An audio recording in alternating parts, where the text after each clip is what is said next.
Lee, you said this week the focus was going to be about a reaction to that Toulouse defeat last Saturday. What a reaction you got this afternoon, 74 points to 12. Yeah, we just asked for a performance really. Scoreboard, we've said right from the start, look after itself and results will take care of themselves.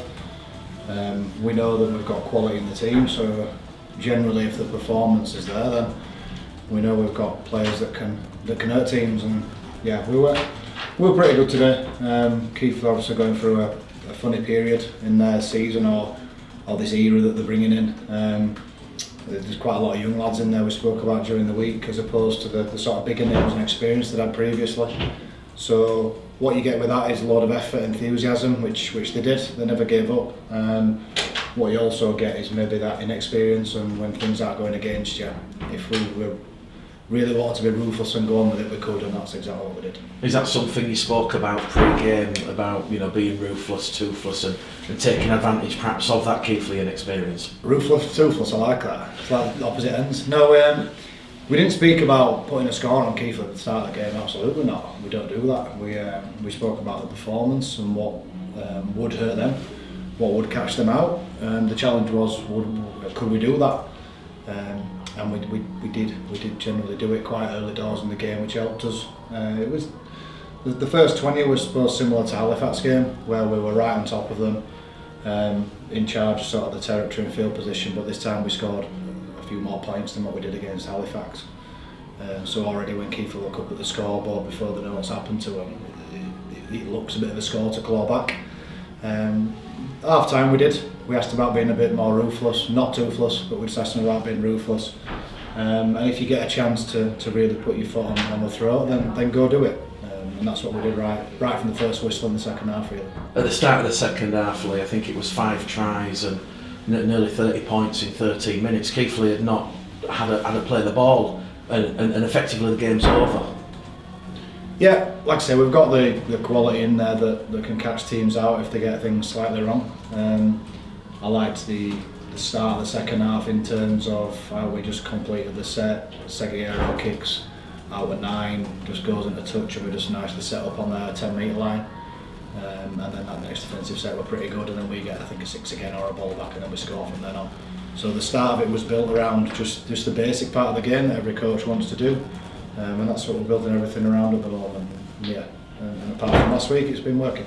Lee Gaskell deck pattern looks to be a partnership that certainly has a lot of points in it.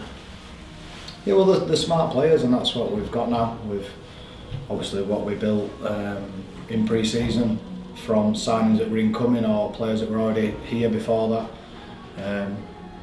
Then we had quality people in there anyway. It's evolved and it's adapted as the season's gone. It's still evolving now, and it's just putting people in the right positions and acting when players become available. So we've done that with obviously Lee when he was made available. We've done it with George Tafu when he's become available, and we're still looking. We've lost pretty much three front rowers in one hit last week, so we only went with 3 front rowers this week for this game because that's all we've really got in the building.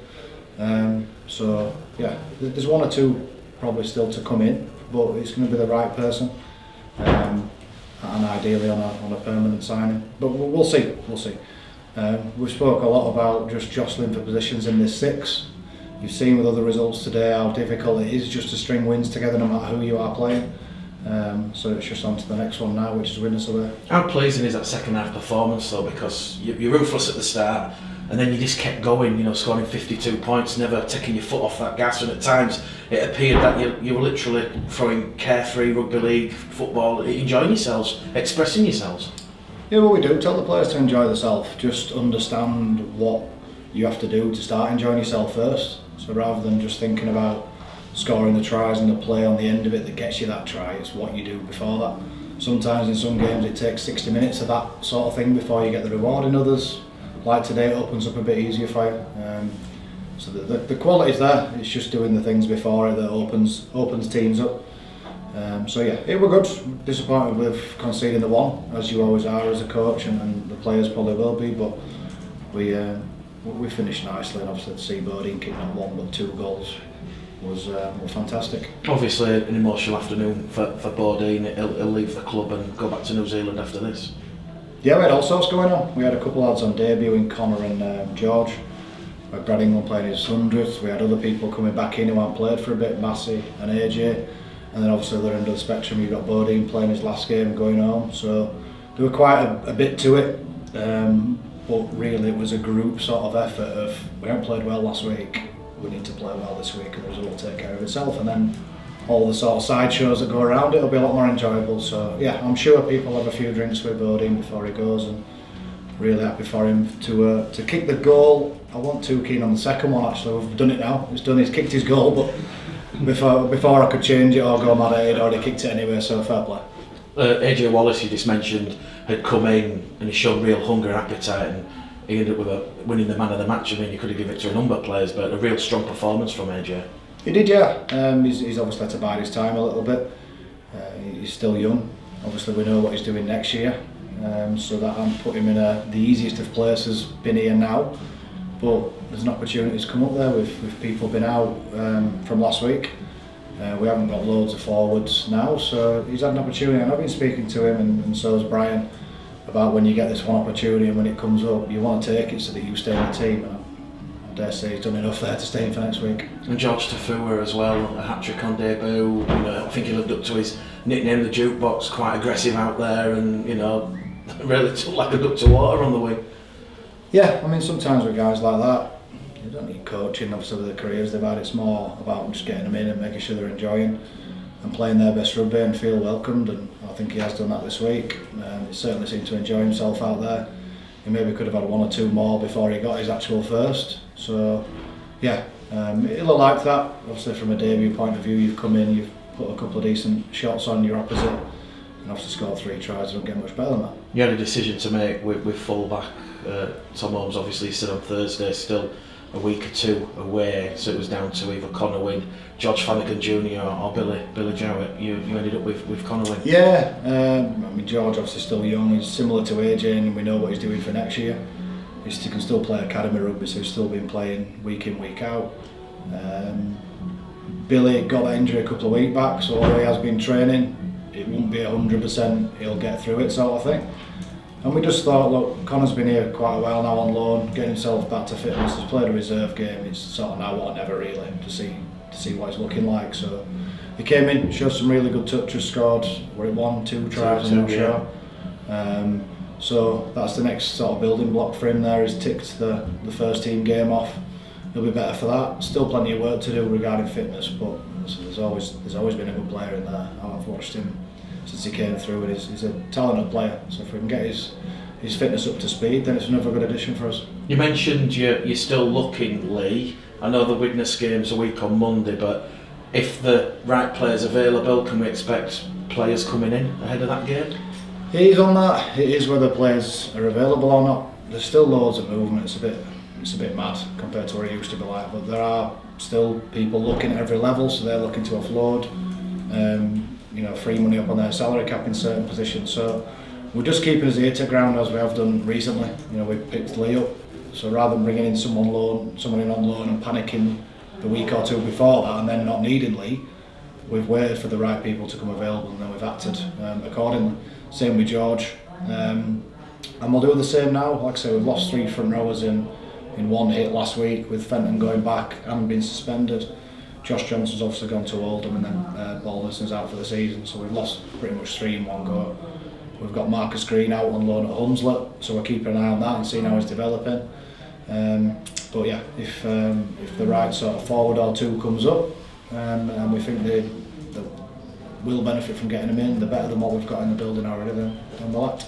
Just finally from me, Lee, what does this win do in terms of like the season and the sort of finishing that top 4? So like say Halifax have lost today, Sheffield have gone down at Swinton. This does give you some breathing space, especially with Widnes losing to Toulouse yesterday. I mean, there's obviously a slight gap between top 6 and everyone else. So first of all, it is about cementing the top 6. So making sure that whoever's in 7th can't catch us, and the sooner that's done, the better from our point of view. And then it'd be great to finish as high up as possible, obviously, but we don't really discuss it as in win by this much, you'll finish there, or they've got that. We don't really talk about it, to be honest. It's about performance. This was another one ticked off, local derby, tough, they've won last week. Teams can make it difficult on this pitch for us, as we've seen in the past, so it was just about getting over this next one, and then after I finished talking to you guys today, it's straight on to Widnes next Monday. As you were saying there, but other results in this division up the top also perhaps keep feet on the ground, don't they, in terms of, if anyone going away thinking we've got a great win today, it just reminds you that you can get a slap round the corner, can't you? Absolutely. I mean, you've got to enjoy them still, because that's what people are playing for. So you enjoy it tonight, and whatever they're doing, people going for a couple of drinks or going for food or whatever. But then it's back to business. We're back in training on Tuesday, and then it has to be focused on Widnes. I mean, it's not a potential banana skin. Widnes are Widnes. They're still a big name in this division. They've made a change last week, and straight away they've put in a good performance. Certainly a lot better than what we did at Toulouse. So we need to be right on it. There's some good players in that team, and possibly a couple more to come back in. So that's going to be a very tough test for us next Monday.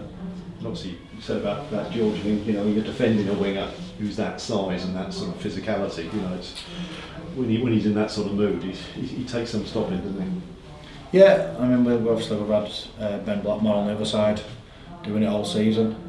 We did go into the season light in certain positions. Wing was one of them. We only had Ben and David Foggin Johnson, so we only went in the season with 2, and then we've sort of got people in on very short-term loans, but realistically we should have gone in with 3 wingers anyway. And we're at that point now where we've got 3 wingers that are all ours. All slightly different, but obviously George adds a bit of size and presence out there, obviously what he does, and he showed that today. You said about, obviously, with the recruitment side, the fact you're getting players in like George and Lee Gaskell and that, presumably when you're talking to people who might become available, it helps sell the club again, doesn't it, when they look like, I'd like to be involved in the team with those sort of players. Yeah, I mean, it doesn't take too much, to be honest. People like what they see at the moment anyway, just regardless. The name speaks for itself. It's not too long ago when Bradford were world champions, and these guys that are playing grew up watching that, so they remember that. So to come and join the club and play for them, it's an honour for them to come and do that. Even from different side of the world, Bradford, the name still carries a hell of a lot of weight, and people know it. So the club itself just attracts people. You're right though, we're on a bit of form, and then when you see we're bringing in other players, with the quality of these guys, then it does help you. Lee Gaskell, when you saw him, he seemed to have time with possession each time, didn't he? Mentally, he just looked ahead of the game at times. Yeah, and that's what quality players do in key areas, in those ball playing positions. They do. It's like they see the game in slow motion, but it's not. And where everyone else is rushing around making the wrong decision, they can just leave it right to the last second. And we've got a few of them guys now, so it's give confidence to those around them as well. This they get. Absolutely does, absolutely does. Because if those guys keep running in the right places, then a lot of the times, a high percentage, some of these guys are going to find them. I thought Deck made some really good decisions today. Obviously, Lee did what he's done anyway. It's not something new that. And then you've got Seguiara doing the same at 9. There's quite a few good decision makers in there. Just one more from me, Lee. You only conceded 3 penalties today. I think that's the lowest penalty count the club's conceded all season. Have you spoke about that after recent games where you've been on the end of a high penalty count? Or I mean, it's not something we specifically spoke about this week. It's just something we talk about every week and try to get our discipline right. And obviously, if it's just an individual giving a couple away, then we speak to them individually. But if it's a theme where we're offside like consistently, then obviously it's something that we discuss and practice during the week. So a couple of those, that's what we have discussed, we've looked at, but that should be our normal anyway. It's staying within the rules of the game is not something that you particularly try and focus on every week. It's just the rules of the game. So stay on side and don't tackle around people's heads. It's sort of normal rugby. So we ask people to be disciplined, obviously, and today we didn't get put under as much pressure as in other games. So if we were playing a Featherstone or a Toulouse today, it might have been different. There might have been some a bigger challenge to stay disciplined, and we didn't have loads of defending to do across the board either. So it would be different, but every game has been different, and the challenge today was, can we keep our foot on the throat, so to speak, and go on with it, and we have done.